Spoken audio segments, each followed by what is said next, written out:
So our guest today is Logan Herlihy, a senior exercise physiologist and general manager at Discover Strength in Draper, Utah.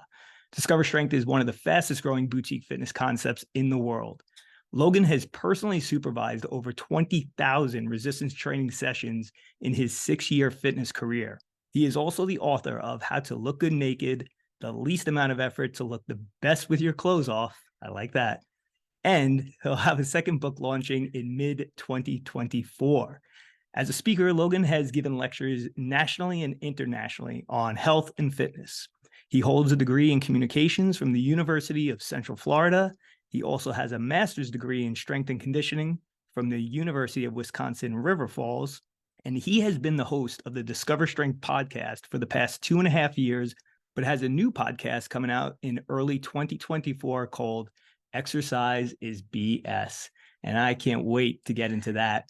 But before we do, first and foremost, welcome, Logan. Thank you guys so much for having me. Yeah, super excited to get to join you on here. Awesome. Well, we're excited to have you. And the way we usually kick these episodes off is with just a little true and false.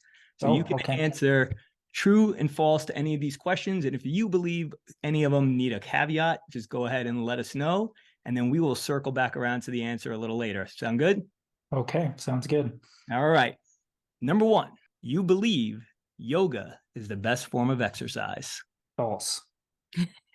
Number two, you believe that the most effective exercise programs are very complex. False. Number three, your favorite artist is Mac Miller. That's true. Yeah. I mean, caveat, like I like a lot of people, but Mac Miller's definitely top 5. Awesome. There is nothing that makes you more nervous than rock climbing. False. You had to think about that one for a moment, huh? I like that. All right. Number 5, keto is the best diet for fat loss. I mean, false, I guess. Yeah. Maybe caveat on that one? Caveat. Yeah. I mean, I'm hearing a caveat. Little caveat. Do we need to do that now or we'll do that at the end? No, we'll come back around to it. Okay. False caveat. All right. The next one is going to be easy. You are a personal trainer who wears a shirt and tie to work every day. That is very true. Wait, not always. Actually, weekends. So caveat, but mostly yes, true. Nice. All right. Definitely makes you an outlier, though, nonetheless. All right. Number 7, final question. A good trainer is empathetic, but a great trainer is a drill sergeant. False. All right. Love it. I don't know. I might want to challenge you on that one, but all righty. Well, let's just start off. I mean, we've known each other for quite a while, but our audience doesn't know you. So why don't you just give everybody a little bit of background on who you are, where you came from, how did you arrive here? Yeah, so my name's Logan Herlihy. I'm a friend of you guys for a long time. I've been with Discover Strength for about 5 years now, a little over 5 years. And I guess my story, how I got into personal training, into fitness, I've always been super active. I used to go to the Y with my dad when I was a little kid and kind of follow him around doing his 3 sets of 10 of mostly bicep curls. I remember him doing a lot of bicep curls when I was a kid. So we'd knock around there for a little bit. And typical story, when I was 17, I was, senior in high school. I weighed about 145 pounds soaking wet, about 5'10". And I really got into the training in my senior year of high school. I put on about 50, almost 60 pounds of, I want to say it was muscle, but it wasn't obviously all muscle. But I hit puberty and started training at about the same time and just had this light bulb moment of like, this is the greatest thing of all time. And if I keep on this trajectory, I'll probably look like Arnold Schwarzenegger in no time. But obviously that all wore off. I still love training. I continue to do it from that time on. But I was very much bro based for a long time, just kind of show up, do split routines, work on the muscles that I thought were important, but really had no plan or guidance in any sense. When I went to college, I got a minor in personal fitness. My junior or senior year of college, I added that on. So my advisor was not too thrilled about that because it was another like 30 credits. But yeah, then I worked in hospitality for a long time. So I was a bartender, restaurant manager for a number of years. Eventually, I realized that life was not going the way I had thought it would. I was in my mid-20s and just kind of, I guess, drifting through life would be a good way to think about it. I was struggling with substance abuse, I just lost a friend, like a really close friend, to alcoholism, and I decided that I'd had enough, and I wanted to do something to make my life better. Thankfully, I had a lot of family that was waiting in the wings, ready for me to, to hopefully jump off for that, and they kind of circled around me and lifted me up when the time came, and sent me off to this place in Pennsylvania to get some treatment. And then I went to another place in Minnesota after that, thinking I would stay there for about a month, and just left about 6.5 years after that. So was lucky enough to start with a gym out there when I was looking for work, living in a sober house that was a super slow facility. Some of your listeners may be familiar with super slow, but I started there. I kind of cut my teeth in high intensity training, learned about the business a little bit. And then after about 1.5 years, I found Discover Strength. I just saw a lot more upward mobility with them. I really enjoyed Luke's presence. He kind of does that initial orientation thing. I was like, this guy's onto something. So was super excited to join the company, and here we are almost 7 years later, got the opportunity to move to Utah and start a franchise with some really awesome long-term clients. And yeah, I don't think I missed too much, but feel free to ask any questions to fill in the gaps. I hope that wasn't too long either. Amazing. No, not at all. Not at all. I mean, listen, there's a lot that we could, again, unpack from that. So let's actually just go back, though. I mean, I always find it interesting, since you, like us, fall into this high intensity training space. Your initial introduction to weight training, you said you went to the Y with your father. I'm sure it was International Bench Press Mondays and lots of bicep curls, right? And that's how many of us got started. And then you said that your first introduction to any form of high intensity training was this super slow facility. So just walk us back through that. I mean, what was that experience like? I'm always interested to hear, like, what is it that clicked for you that you were like, you know what, this actually does make sense. And I think this is the way to train. Yeah, well, so interesting story there too. I'm not sure if you guys know Kevin Ness. He owns a couple facilities out in Minnesota. Wonderful man. He's the one that really got me started in the industry and gave me an opportunity. And it's a funny story, but I was transparent with him when I was looking for work. He didn't need anybody that had a certification, because basically, if you know anything about super slow, it's completely antithetical to ACSM or NASM or any of those places. So he didn't want anyone that actually, air quotes, knew what they were doing. He wanted to be able to teach them in-house, which was perfect for me. But I was transparent with him about being in early recovery, and he was really on the fence about even giving me an opportunity. But he appreciated my transparency, and he's a really, wonderful, God-fearing man. And he asked his son, his like 6-year-old son, I'm kind of on the fence about giving this guy a shot. And he's like, well, do you like him, Dad? And he's like, yeah. It's like, we'll give him a chance. So really, I owe my whole career to Kevin's, little kid. So shout out to the Ness family. They're actually over in Macedonia right now on a mission. So pretty awesome people. But neither here nor there. So I get the opportunity to go in for this job, and I interview, and I think I'm hot stuff. I've worked out for over 10 years at this point, 15 years at this point.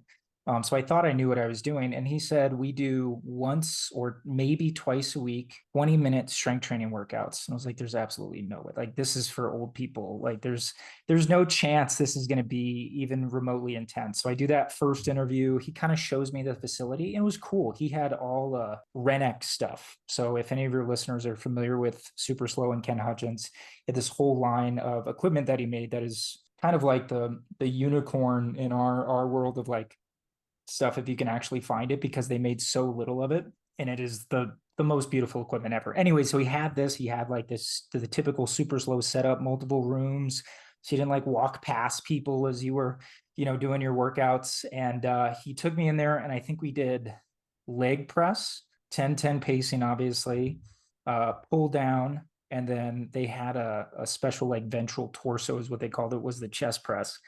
And I think after that I was on the floor for about 10 minutes. So the whole thing took about 6 minutes to do those 3. And then I was on the floor for about another 10 minutes after that. And then I think we did a static seated row, and then finished with an overhead press. And then I was on the floor for about another 10 minutes. So I was on the floor longer than I was actually working out. And I was like, okay, maybe there's something to this.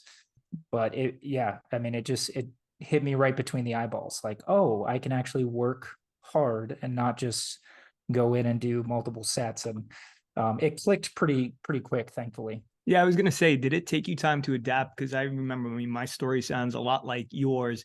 And even though it was an amazing workout, I was very reluctant to buy into the concept, especially when you're coming from that big gym background where you're used to all the bros training 5, 6, 7 days a week, and you're chatting it up for 90 minutes a workout. And it took a little while to click. So what about for you? I mean, did it take long for you to actually adopt this as the way to train? Yeah, that's a great question. So I definitely started like, I was sneaking in workouts, if you want to call it that, on the side. I think by that time I was maybe like a regular workout for me was like an hour. So it wasn't like crazy long, even at that point, where I used to do 2 or 3 hour workouts when I was in college.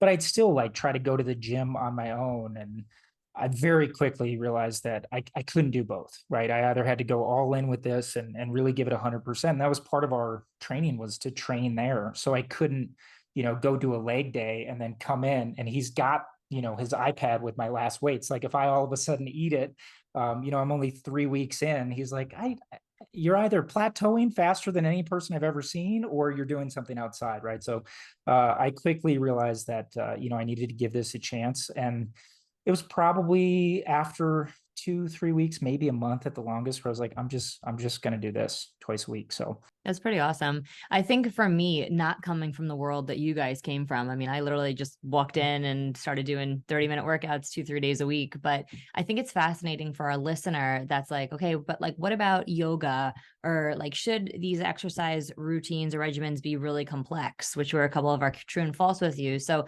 would you just, from your 20,000 plus training sessions, congratulations, by the way, explain to our listener why you fell into this category of resistance training and why it's okay to keep it simple? like most people, I looked at the most jacked person in the gym and tried to ask them or replicate my training around them. Right. And it took a while. And what really helped with this was actually reading some of Arthur Jones' works. So I was never exposed to Arthur Jones. I had no idea who he was until I came into that studio. And then Kevin had me read Nautilus Bulletins 1 and 2. And just reading Arthur breaking down these myths of complexity and how you had to, isolate all these different body parts, I started to realize that, the people who have the most complex routines, the most advanced lifters we see, the Olympic athletes, the bodybuilders, all those things, they get results in spite of the complexity, not because of it. And then as soon as I started working with people and doing workouts on my own and realizing that actually, muscularity and definition for the most part is really just working hard, maximizing, the amount of muscle that you can build through adequate protein and nutrition, and then just losing body fat. Like it's, the longer you're around, if you're not really like a high level lifter or bodybuilder, if you want to look bigger, lose some body fat. And I was astounded to see that, like, actually losing 20 pounds, and I'm sure we'll get into this, 20 or 25 pounds when I started there and started keto, I looked bigger and more jacked at 165 than I ever did at 195, because I just lost a bunch of fat. And I don't think that clicks for a lot of people. I think maybe I answered your question. Let me know. Yeah, no, it does. It definitely makes sense. And what I want though for our listener, because Mike and I know what you're talking about, but if you could maybe in a sentence or two tell us who is Arthur Jones and what were the Nautilus Bulletins? Yeah, so Arthur Jones is a egomaniac that lived and created exercise equipment in the 60s, 70s, 80s, and 90s. The founder of Nautilus had about 17 wives, and he was just way ahead of his time when it came to, I would say, biomechanical principles and actually understanding how the human body responds to exercise, and last thing I'll say, trying to break away from just myth and really take a scientific approach to strength training. That's great. Yeah. And the bulletins. Oh, go ahead. Oh, sorry. And the bulletins were sort of his attempts. I guess the best way I could describe them is his attempts to almost do mental experimentation, because he didn't actually have labs and things to do at the time. I know he did some research, but basically doing mental experiments of, Occam's razor, like what's the simplest way to solve these problems of of resistance training. And it's sort of his thoughts and sort of his hypotheses that he came up with based on his Awesome. years of training. I love Yeah. your description. It's different based on who we speak to. I mean, so for anyone that's in a gym and you see the Nautilus brand, Arthur Jones was the creator of what we're seeing in modern day gyms. So it's pretty cool. And I would say that, my way of summing up the Nautilus bulletins is it was his opus magnus, right? Like Yeah. it was really, I mean, it is with all the great equipment that he built, as much as he was a genius in many different disciplines, you read those bulletins and all of a sudden exercise makes sense for the first time ever. And I know that was my exposure as well, was, oh my gosh, I cannot believe no one ever thinks about exercise this way. And yet there's just such simplicity and logic behind it. But just moving on from that for a moment, just because The only thing I'll say there, quick, Mike, before you jump in, is I think it's awesome for, as I'm sure you guys have clients who get really excited about exercise and they've never been excited about it before. I would highly recommend, if you're one of those people listening to this that goes to Pure Physique, look up, just type in Google Nautilus Bulletins, Arthur Jones, and they're available for free online. So you can read them. It's on like arthurjonesexercise.com or something like that. They're awesome. And he's kind of a comedian too. I find I found myself learning and laughing at the same time because he's such an arrogant dick, but in the best way possible. Sorry, keep going. Absolutely. Just going back to something that you had said before, I think I would definitely want to do a little bit deeper dive on this, which is, you said some people in the gym are getting results despite the things that they're doing. And I think that's so enlightening because we do look at these people who are these outliers and we're like, well, that's what Amanda does in the gym and she's got a beautiful behind and I want one just like it.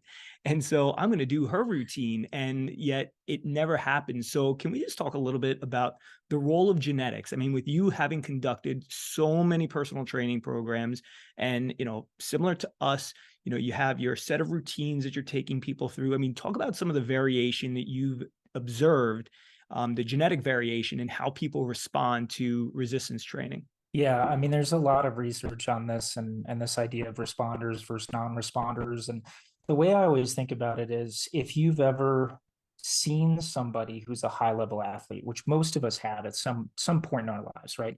Your version of Michael Jordan or whoever, that kid that you went to high school with that was just like the star in every single sport, right? So if you look at the average star athlete in whatever small town in New Jersey or New York, and then you take that person and realize that he's not even a fraction of an NFL athlete, right? Like, think of how few people that are stars in their school end up going even to college, right? And then that fraction of those that even go to the next level.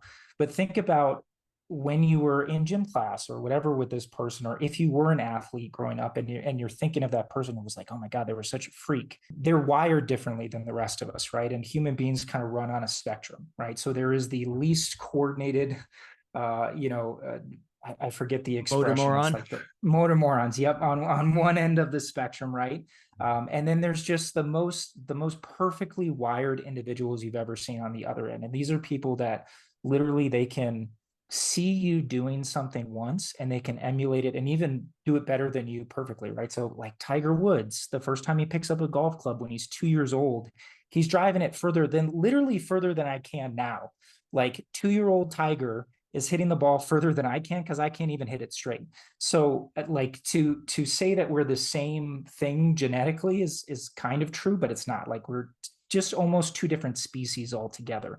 And those people that are wired like that, they tend to not think that they're so genetically inclined, right? Because you don't want to believe that you just won the genetic lottery and that you have all these gifts from God, right? But some people do have that. They literally won the genetic lottery. So a lot of times what happens is these people get, and please let me know if I'm going off on too far of a tangent here, but these people get identified by coaches, they get identified by people early on, and they think, okay, if they're this good already, we've got to do more and more to make them better just because of coaching wars. So they end up getting kind of pushed into this orthodoxy of, we're going to do all these crazy things, sports specific training, all this stuff.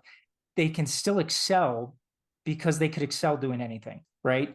So they make it more and more complex and more and more complex. And then you end up seeing, if anybody's seen that show Quarterback on Netflix, you know, at the end of that, that whole thing is Patrick Mahomes putting, you know, a barbell on his back and doing split jumps with, you know, 135 pounds on his cervical vertebrae, right? Like, does he need to do that to be one of the best quarterbacks in the NFL? Definitely not. 100% no. But he can do it because he's so genetically gifted and he's got the neurological wiring that he can get away with that stuff. Now, the way I always think about it is look at those motor morons instead, or look at the least common denominator. And instead of looking at Patrick Mahomes, look at Patrick Mahomes' grandmother and what works for her, because it doesn't work from the top down, it works from the bottom up, meaning whatever works for Patrick Mahomes' grandmother or the motor morons or somebody that literally can't replicate any complex skill, that's going to work for everyone else. But the complex stuff is not going to trickle down to the people who literally, I mean, we've seen them. They go to the gym, they can't even stand on a Bosu ball. Like, you couldn't even put it upside down and have them stand on it and expect them to improve their balance in any way, shape, or form. So to expect somebody to do these complex skills in order to improve themselves, it just doesn't make any sense. I feel like I'm kind of just rambling now, so please feel No, free it's a to great jump in. description. No, That I makes yeah. perfect sense. Yeah, I mean, what I like about that is, again, that thought process, though, of think about Patrick Mahomes' grandmother and works for her, because I think when people come to fitness professionals, right, what they do is they're watching what's going on Instagram and who's doing this and who's doing that, and not realizing that it's actually going to be the least complex thing, the thing that works for everybody, that's going to work best for them. And then it is coming to that understanding that, hey, you know, sometimes you just don't have the genetics to look like that individual or have those particular attributes that you admire in that person in yourself. But tying it back to your story, I think that you nailed it before when you said, I look my best when I learn to lose body fat. And so that combination of a sensible resistance training program that's going to work for anyone, that's going to provide the proper stimulus, that's going to get a result, you combine that with proper nutrition, which almost everyone can benefit from. I mean, there's almost nobody who can't lose body fat. Don't get me wrong, there's different degrees of difficulty, and some people have certain genetic challenges, but everybody can lose body fat with enough discipline and focus and what have you. So let's talk about keto, because you highlighted keto in your book, How to Look Great Naked, which I am, you know, obviously envious that that wasn't the name of my book. We talk about it so much on this podcast. I feel like it should have been, but, you know, talk to us a little bit about, again, your fat loss journey and then how that is evolved to what you're doing today. Yeah, great question. You can see I haven't been doing the keto too much recently. I feel like I'm getting an extra chin here, so it might be time to get back on that. But no, so when I started at that studio at what's now called Myo Strong, I believe, but at the time was called My Strength Studio, and in Minnesota, Kevin, my boss there, was a big fan of Dave Asprey's, who I used to really enjoy the Bulletproof Diet and a lot of his stuff, but he's kind of gone off the reservation and is sort of a little too wacky for my taste these days. But it was my first exposure to keto. Like, we would make buttered coffee in the studio. Like, we had a Keurig and we would, you know, do all that stuff like in real time while we were there. So that was cool. And that was kind of my first exposure to like eating a high fat diet. And I started, you know, just eating a lot of eggs and bacon and avocados, honestly. And it was the first time I'd ever tried fasting. So I was incorporating all these different things, right? And as a lot of people do, you know, we're not really controlling the dependent variables in the situation. So the independent variables. So I was, you know, I was fasting, I was doing keto, I was, you know, drinking the bulletproof coffee, and I just assumed that keto or bulletproof was what was causing all this weight loss. And I was strength training in a different way, and I was actually sleeping better, and I wasn't, you know, filling my body with chemicals anymore. So there's all these different things that were going on, but I just assumed that it was bulletproof or it was keto or whatever it was that was doing it for me. And I do think keto is a powerful tool, but I think it's just that it's a tool. And I don't think you have to fast. And I don't think you have to have butter in your coffee. And I don't think you have to do any of those things really, as long as you're, following some basic nutrition principles. I think, and I'm sure we'll discuss this in a little more detail, is it's just what can you actually stick to is what's important. And for me at the time, it was so easy to do that. And I was really enjoying the food I was eating.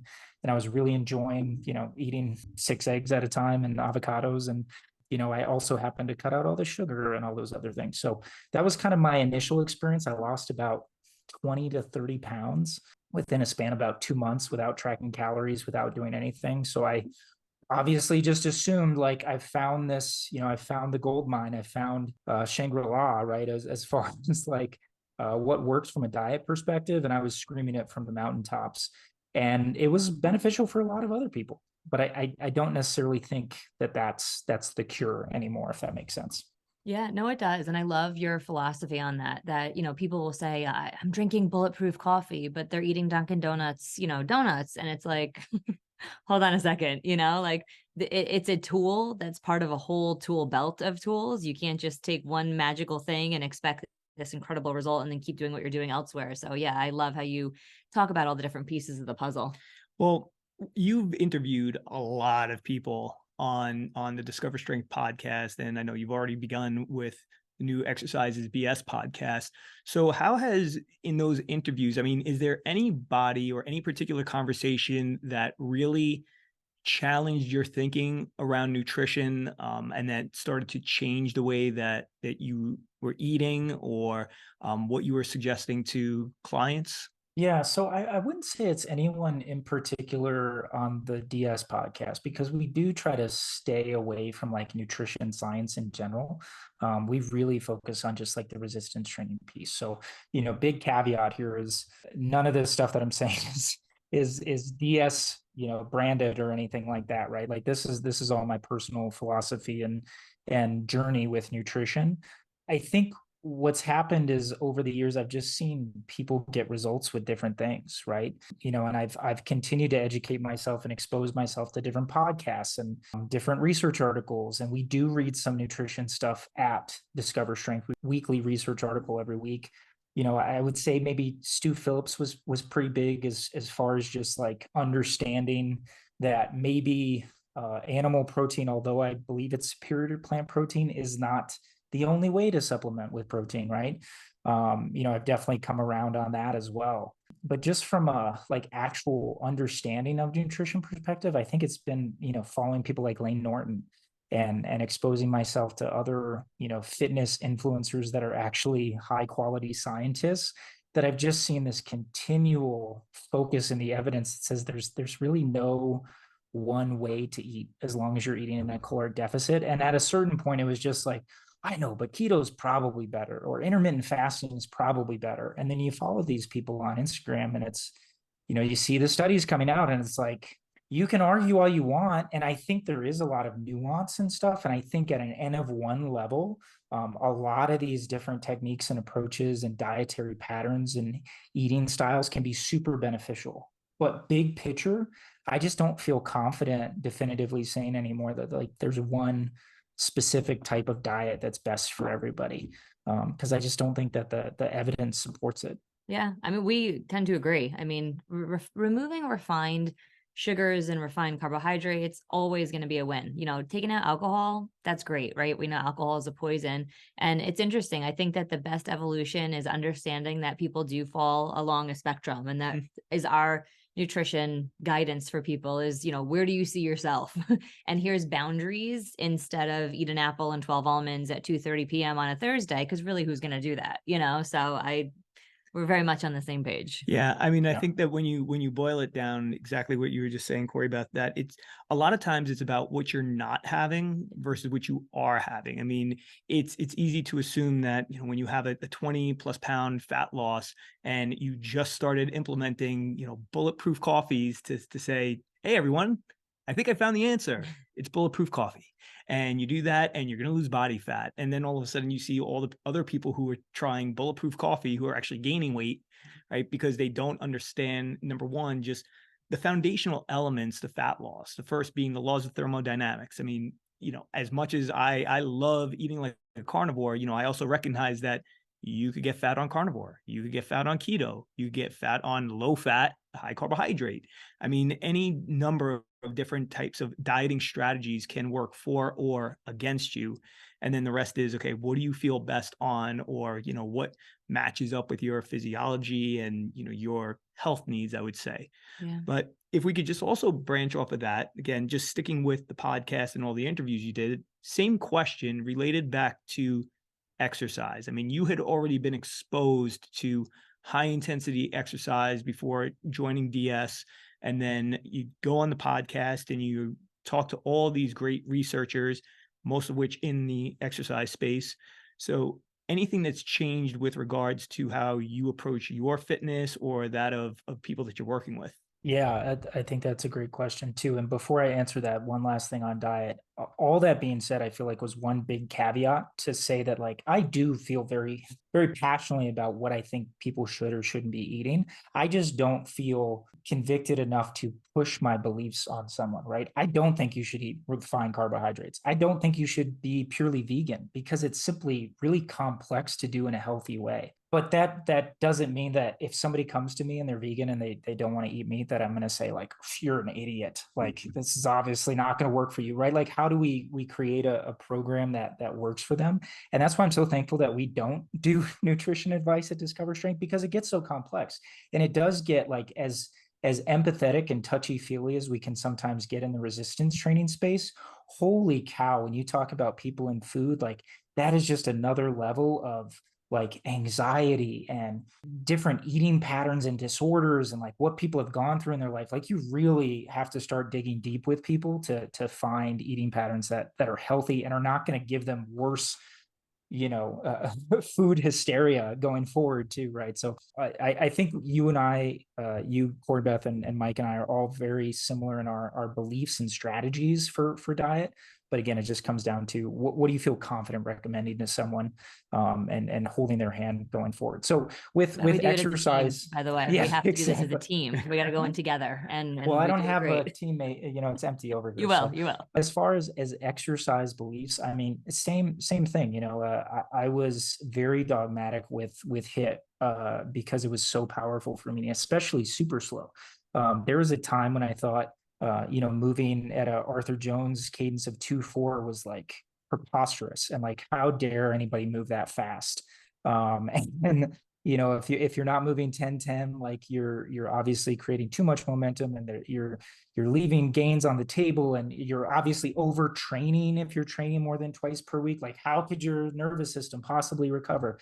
So it's very dogmatic and zealotous on all the stuff that worked for me, right? And it's kind of going through that cycle of learning. And I guess in talking with people specifically, I'm thinking of like Dr. Brad Schoenfeld.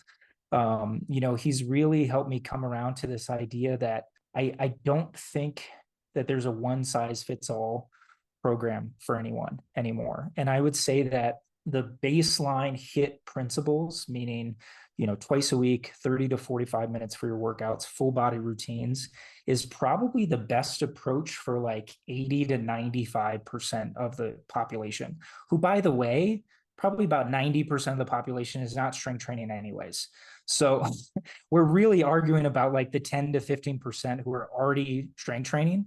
And there's so many other people who could benefit from this that I think like traditional HIIT is probably not only a great strategy, but also something that's really doable for most people, like that they could actually stick with, which is super important. But for the people that are already strength training, I just think there's so much more availability for volume, for frequency, for messing with some of those other variables that if you'd asked me 5 years ago, I had gone completely off the reservation as far as like, no, you can't do more than 10 sets of anything or you're going to die. So that's definitely changed for me as well. And we can talk more about the specifics of that, but that's definitely been a big change over the course of the last few years. No, I love that. And I just want to thank you actually earlier for your authenticity and your story of sharing about substance abuse. And so, my question to you, and especially for the people that are listening that struggle, and I think a lot of people don't even realize that they struggle maybe with some of that, is what role has your nutrition and exercise discovery played in that journey? Yeah, I think for anyone that's struggling, or maybe thinks that they're struggling, or they have some kind of unhealthy relationship with whether it's food or alcohol or drugs or whatever it may be, is it's hard to take care of your body and do those things. And I did that for a long time. It's not to say it's impossible, right? But if you really want to take care of yourself, if you start eliminating some of those things, if that's possible for you, and whether it's cutting back on how much you're drinking, or it's cutting back on your sugar consumption, and really prioritizing your health, and your sleep patterns and your resistance training, like, I think the mental benefit that you get from that is unquestionable. And this is where, if we go into some of the nuance as far as like training frequency, and I think there's a lot of benefit to going to the gym, to exercising, and the research is really pointing to that. So it's hard for me now, where once upon a time I would have said you can't train more than twice a week, to tell somebody who maybe wants to make some positive changes in their life. And it's like, okay, but I feel really good when I go to the gym. Can I work out more? To be like, nope, that's all you get. Like, it seems a little disingenuous to want somebody to better themselves. And I feel like we can probably, whether or not it's in your business model, give people recommendations if that means doing more cardio or doing something to really get their body moving, because that is a good addiction, and something that I'm sure you guys have seen. When people start taking care of themselves and they start eliminating some of that other stuff, they get kind of addicted to that good feeling. So to put a cap on that for someone and say, no, you can't do more than an hour a week, seems a little bit ridiculous to me. Yeah, I'm so glad that you brought that up, because oftentimes what you see in addiction is when people are working on giving up an addiction, it often leads to them picking up another one. And the question is, what are you going to pick up? And when you get down to it, there's not a whole lot of options out there in terms of quote unquote addictions that can fall into the, hey, this is good for you category. And exercise is one of those. Now, again, I say that with a caveat, understanding, like you, that exercise is a stress. It makes us feel good physically, mentally, emotionally. We love the endorphin rush, but too much of it can also be a bad thing. So then it just becomes more a question of helping people to regulate the exercise that they do or the intensity that they're working at. But it's important to give them that outlet and to help them understand that, hey, there is something, that doesn't come in a cylinder, which is actually good for you. And if you got yourself somewhat hooked on this drug, wouldn't be the worst thing for you, and it may prolong your life with a few extra years. Yeah, I think that's great, and that's something, again, I've really come around to, is whether or not it's they can work out with us more frequently, being Discover Strength, or whether it's just like trying to put together a program of something constructive for them. Like, hey, you should walk these other days, or if they're more fit, like, you should add in some cardio. And I think, Mike, you and I are both not the biggest fans of steady state cardio or anything, but hey, if it gets somebody moving and they need to do something. And the alternative, which I think I took for granted for a long time in my career, was if we tell somebody they shouldn't do something. Now we're talking about like highly motivated people, right? People that are finding this addiction. You tell them, hey, just do this with me twice a week. That's all you need. Well, guess what they're going to do? They're going to do other stuff and not tell you about it, because now they feel bad because you said that they should only do this twice a week, right? So, and we see that all the time. They're going to go to Orange Theory instead. They're going to do something, they're going to probably go and flirt with that overtraining and that really stressing themselves too far, and then potentially get burnt out on the benefits of what you're doing with them. So if you have those honest conversations early on, you can help guide them into, hey, maybe this is a more constructive path for you. And maybe this is the place where we start talking about adding in a yoga class, as opposed to Orange Theory or CrossFit on their other days off, right? Something that's, maybe not as stressful to their system. Yeah, it's interesting. It was, I'm going to say maybe 4 or 5 years ago at one of the old rec conferences. I remember talking with another HIIT practitioner, and we were talking about frequency and how most within our space will tell people, don't train at least any more than 3 times a week. And even though that would be our advice also to people, we had people who were coming in or who wanted to come in more frequently than that. And whereas a lot of other trainers would, say, absolutely not, you are not allowed to come here, any extra days. my feeling on it was, you know what? I'd rather them come here and then I can manipulate all their variables. We can have them train with less intensity on some days and, only, start to manage all the things that we know are important for their development and their improvement, but at the same time, not strip away the one thing that they really feel they need on a more frequent basis, which is being in that environment or having that type of workout. It's funny to me, and I don't know, I'm sure I know this colleague that you're talking about, but how many of our colleagues are basically against making money? Like they'll turn people away and say, no, you can't train more than twice a week. And it's like, what are you doing? Like if somebody wants to, now obviously within reason, I don't think anybody should train 7 days a week, and especially not this style, but like you said, if you have the ability as a coach, as a trainer, as a practitioner to put together a program for someone that's going to help control some of those variables, and they want to pay you more to come, like we're not giving this stuff away for free, right? So if you can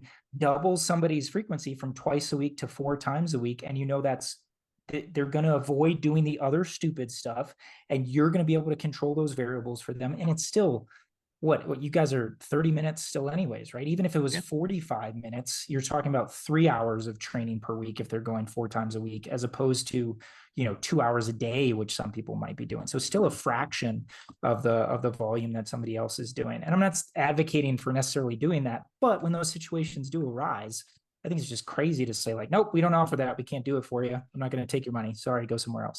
Well, you answered that like a true professional, and that segues perfectly into the next true or false that we hit, which is that most days, except for weekends, you do show up to work with a shirt and a tie. So can you just tell us about that? Yeah, so I think the cool thing about Discover Strength is it's sort of agnostic in taking what we like from other modalities and practitioners, and leaving some things that we maybe don't agree with. So, for instance, if you look at super slow is a super controlled environment, right? So climate controlled, 62 degrees, no outside influences, no music, no mirrors on the walls.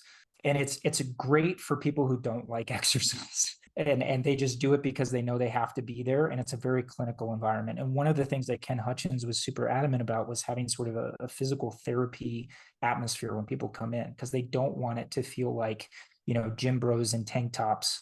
I go to a gym out here to use the sauna, and there's this guy, and it's so hard to take him seriously. He's a big buff dude, but he wears like the shortest ball hugging shorts I've ever seen, and he's a trainer there. And it's like, why would anybody train with you? Like, imagine him trying to do abs with you, and he's just got his little shorts. Anyways, I digress. So we wanted to get away from that sort of bro mentality, I think, and so we grabbed that from Super Slow. We grabbed the clinical atmosphere. We wear the shirt and tie. It's also a talk trigger for us, which just means it's something that's worth talking about, right? So people see their trainers in a shirt and tie, and they go, "Hey, I went to this place and they kicked my ass, but the guy was wearing a tie." In my case, sometimes a bow tie, right? The guy was wearing a bow tie and just beat me up. It was so weird. You got to check it out. So, I think that's one of the things we've taken from there that I actually really enjoy. I mean, I don't always enjoy dressing up, but it is definitely something that's a differentiator. And on the weekends we usually wear like a quarter zip or something like this. So it's still definitely not tank tops in your face. So I think that's a good thing for sure. Yeah, I love it. I mean, I remember, working in that super slow environment, but I was not in a facility where I needed to wear that. I mean, we wore basically what I wear today, always black, always nice fitting shirt. But yeah, it's a cool differentiator. And I mean, that's why I totally respect your brand and the way that you guys approach things. I mean, very professional. And, my hope for people listening, I mean, obviously, we always want to direct people to where they're going to be served by a professional, and I think that is the difference between a lot of high intensity practitioners and maybe other forms of exercise. I mean, you made mention of things like Orange Theory, which I have nothing against, but it's just that I feel like when you fall into the genre of high intensity training, you finally find people who think about and approach exercise in just such a different manner. I mean, you use the word clinical, and I'll say that is a lot of the thinking around it, but it's always so science-based, and it's not, hey, let's just throw some fun exercise at you or at the wall and see what sticks. And, those things, as enjoyable as they might be in the moment, typically don't last. Yeah. And I think that within our industry, or within our niche of that industry, I mean, we tend to see a lot of longevity for a lot of individual trainers or different training businesses. I mean, they're still around. And we often see other boutique type fitness studios and concepts come and go. And it's really awesome. And just, I just want to say that as a point of applause to you guys. Well, and you may not have anything, but I do against one specific store, which I will not name by name, but I went in once just to try. I'm like, what is it about, right? You want to go and you want to see, and listen, like, it's a cool atmosphere and all that. But I think the thing that really turned me off, not because, we own a gym that's competition to them, but it was, you could put somebody on a treadmill or a rower and they can have terrible form, right? Like, you can still run, you can still row, but as soon as you put weights in someone's hands, I almost feel like you have an obligation to ensure that they're not going to get injured. And the fact that in that setting, and I'm not just talking about that gym, but gyms like that, where it's like, okay, go on over there and do shoulder presses. I went over and I started doing bicep curls, wondering if anyone was going to notice or correct. And, there was none of that. So I just want to like tip my hat to Discover Strength and Pure Physique and studios like ours that are using weights in a really safe way. And I think that clients on both ends will always say that. I think that because we are professionals in this field, that we have an obligation to ensure the safety of our clients, and places that don't do that, you just kind of have to question. Yeah, and it goes back to that conversation about Patrick Mahomes versus Patrick Mahomes' mom, right? Like, well, I guess I'm always a little bit surprised at how much I take for granted how to do exercise, right? Like how to perform certain movement patterns, and you get with somebody who has no idea what they're doing, and it's like, holy shit, I got to be right. Like you can't always just hand weights to somebody and expect them to know what to do, because I'm sure you guys have experienced this. Oh, Mike, go over to the overhead press, and they go sit the wrong way, like with their face up against the pad, trying to push backwards. And it's like, there's a reason that people come to personal trainers. They don't know what they're doing, right? And we sometimes forget that, especially if we're really passionate about what we do and the equipment. And obviously you should use MedX and Nautilus and Imagine Strength. And it's like, most people don't know or care. They just want somebody who's going to hold their hand and show them how to do these things correctly. So, well, and to that point also, I mean, especially I'm going to say with women, you tend to find this reluctance to lift weights. And the first thing that we hear from every woman we've ever spoken to who had a little trepidation about starting resistance training, and the reason why she didn't do it in the past was, I just wasn't sure what to do. I don't know what to do. And you pointed out earlier, I mean, we're at, I think it's about 27% of the population actually exercises, like actually does some form of regular exercise. But the percentage that does resistance training is far less than that. So you're talking about within that 27%, maybe you do have 10, 15% that actually do resistance training. And then of that percent, how many are getting everything they could be getting out of that program? Many don't, because they're saying they lift weights, but they're really showing up to the gym and maybe going around in the circuit with the lightest weight possible because they're concerned they're going to hurt themselves, And so there's definitely this missing piece for a lot of people. And yeah, I mean, I'm quite biased. To me, resistance training is that missing piece in most people's lives, because we just look at the vast amount of places in which it positively affects our health and, just our general well-being. Yeah, and I think it's also encouraging too, like when you actually think about those numbers, right? And how few people actually strength train, and how few people actually know what they're doing or doing anything correctly. It's like, to me, we're obviously being super aggressive with our expansion plans. Like Discover Strength is, hopefully going to be in every major town in the US in the next, decade, right? But I also hope there's a Pure Physique in every single town in the US in the next decade. Like, to me, there's no competition, right? The market, the pool of people is so large.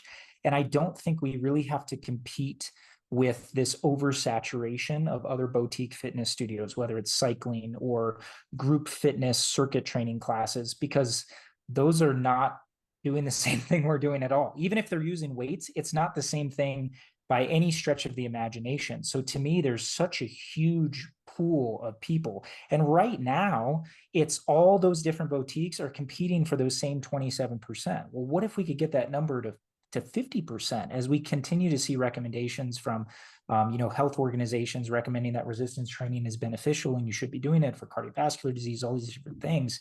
If we could double that, now it's like everybody's eating, right? And we're helping people and we're doing all these things. So to me, it's not really a famine mentality at all. It's like, how do we continue to educate as many people as possible and really start to have that feast mentality of, we can all survive and thrive and really help each other. And hey, you don't like my one-on-one workouts because you like the group mentality, go to the Pure Physique down the street. I know Mike and Corey Beth, they're fantastic. They're going to give you more of that group environment that you're really excited about. Not that we don't do groups at Discover Strength, obviously, but a little different vibe, right? So to me, that would be the dream, is to have more places that I could recommend to, and that, you're going to Pure Physique on Monday and you're coming to see me on Wednesday, kind of thing. Like that would be my dream down the road, obviously. So Heck yes. Well, before we close, the last true or false was, a good trainer is empathetic, or is it a drill sergeant? I think there was a bit of a caveat there. yeah, I don't. Are you a drill sergeant, Mike? I don't understand why I you think were. I think I am probably considered more on the drill sergeant side by others. I wouldn't categorize myself as a drill sergeant. But what I would say is that, I think that what we see in the training space is a lot of trainers, and again, more outside of our niche than anywhere else, who are afraid to push people. They're afraid to, really work somebody and try to get them to fatigue. And they're more interested in being empathetic and sympathizing with the person. Like, I know it's hard. Okay, I get it. Like, and shutting it down.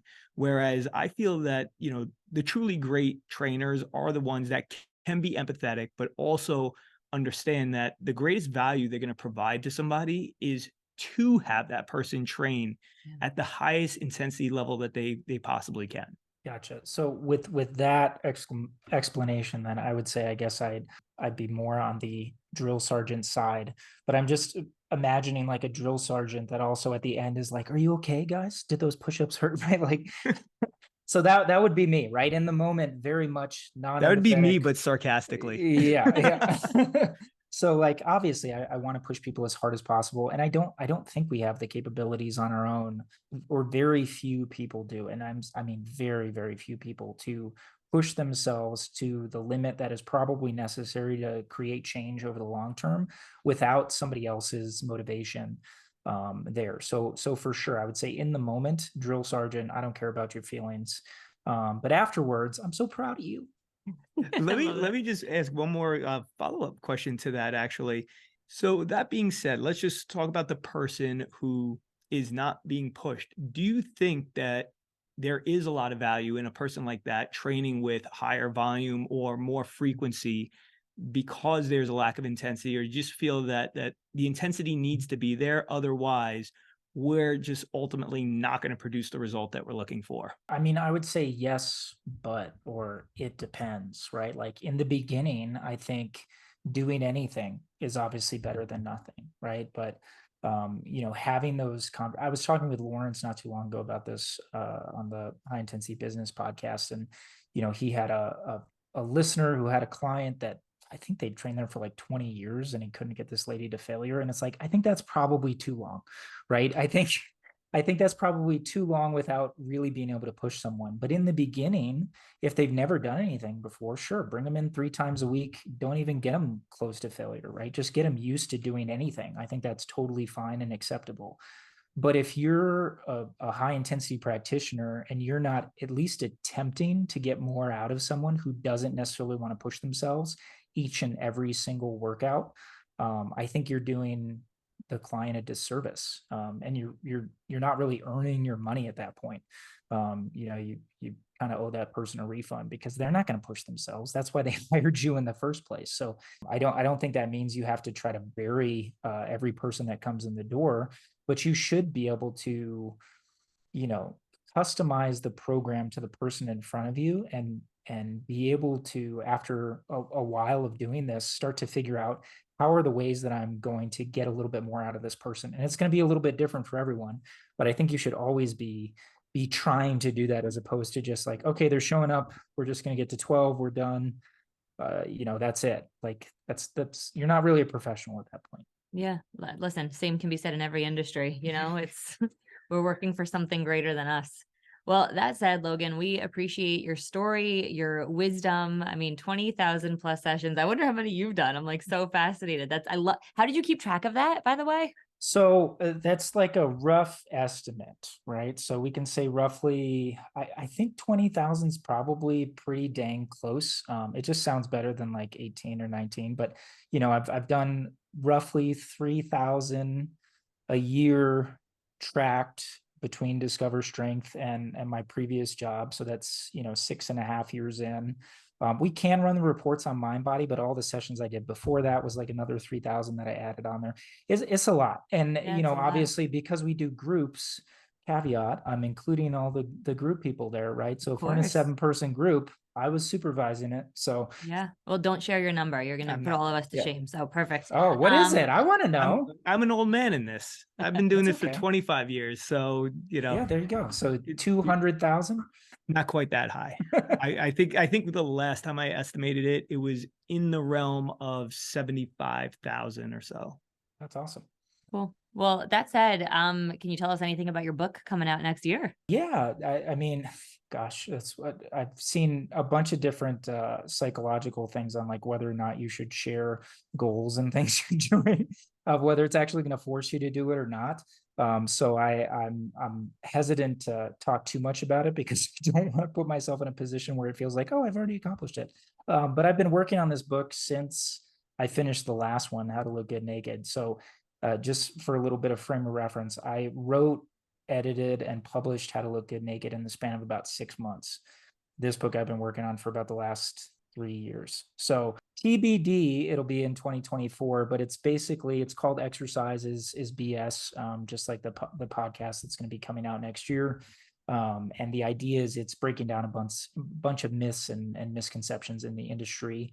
I'm going through some reformatting stuff right now, trying to figure out if I want it to be more of like a Q&A thing, or if I want it to just be like a book with some Q&A. So goal is 2024. I'll have a website up and running next year too. So that for sure. So you can check that out and look for updates on there.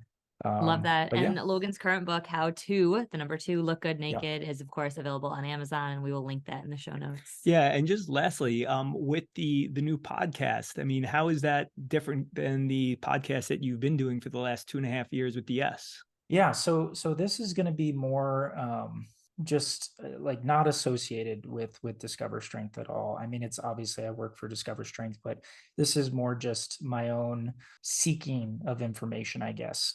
So chasing down some myths and misconceptions, talking with industry professionals, where Discover Strength was much more science and researcher based. This is going to be, other trainers. It's going to be like you guys. It's going to be other professionals. I will have some researchers on, but I want it to be a lot more casual and just generally entertaining and informative, as opposed to very regimented and formulaic. So I'm excited to start that and see how it goes. I just like podcasting, so it's fun. Yeah, it is. As you guys know. Absolutely. We're excited. We definitely will attach all the ways that people can find you. And we thank you so much for your time, wisdom, expertise, and look forward to having you on again. Yeah, so excited to see you guys again soon. And yeah, thank you so much for having me today.